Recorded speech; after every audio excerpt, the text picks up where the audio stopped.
नमस्कार मित्रांनो, माझं नाव आहे आदित्य आणि तुम्ही बघत आहात आदित्य तिकी ग्राफिक्स. तर आज आपण खतरनाक टॉपिकवर व्हिडिओ घेऊन आलेलो आहे. तर आजचा आपला टॉपिक असणार आहे की आपण जे ग्रुप बॅनर बनवतो बड्डे जयंती किंवा तर त्यातलं जे बॉक्स असतात त्यातले जे आपण फोटो फिट कसे करायचे, तर ते आज मी तुम्हाला स्टेप बाय स्टेप सांगणार आहे. व्हिडिओ पूर्ण बघा आणि लाईक, शेअर, सबस्क्राईब आणि कमेंट करायला विसरू नका. आणि मागच्या व्हिडिओमध्ये एका भावाने कमेंट केलेलं की हनुमान जयंती ग्रुप बॅनर, तर भावा नक्की होणार तो. ह्याच्या पुढचा व्हिडिओ त्याच टॉपिकवर येणार आहे. हा फक्त त्याचा प्रिव्ह्यू आहे.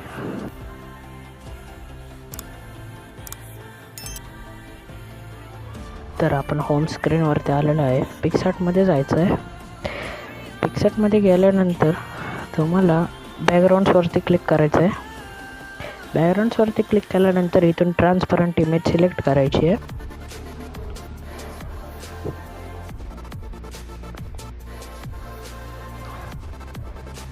तर ही अशा प्रकारे ट्रान्सपरंट इमेज आलेली आहे.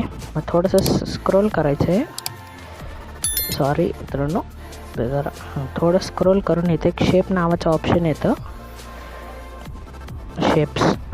शेप्स, तर त्याच्यावर क्लिक करायचं. इथं तुम्हाला ढीगमध्ये शेप्स भेटतील. इथं तुम्ही वापरू शकता, तुम्हाला कुठले वापरायचे असतील तर आपण आत्ता हा वापरणार आहे. मग गॅलरीमध्ये जायचं. आपला जो मॉडेलचा फोटो आहे तो घ्यायचा. तर मी माझंच घेतो आहे.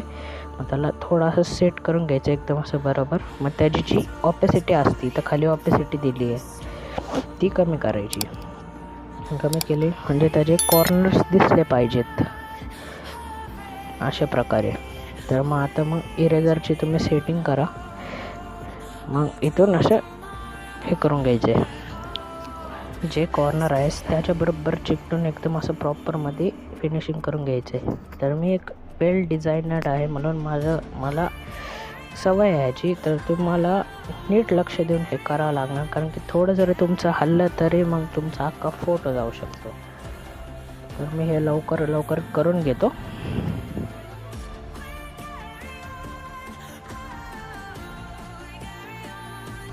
तर आता इथलं झालं आहे. आता दुसऱ्या साईडचं करू आपण.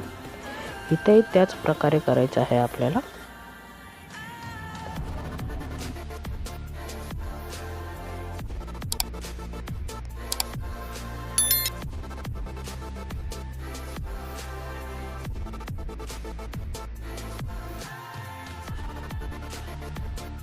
तर आता इथं सगळं आपलं झालेलं आहे. तुम्ही इमेज बघू शकता. मग आपल्याला जे ऑपेसिटी कमी केलेली आहे ती वाढवून घ्यायची आहे. अशा प्रकारे आपला फोटो दिसेल. इथं थोडंसं इरेजर बसलं त्याचा काही विषय नाही. इथून रिस्टोरवर जायचं आणि ते रिस्टोर करायचं. जेवढं झालं तेवढं.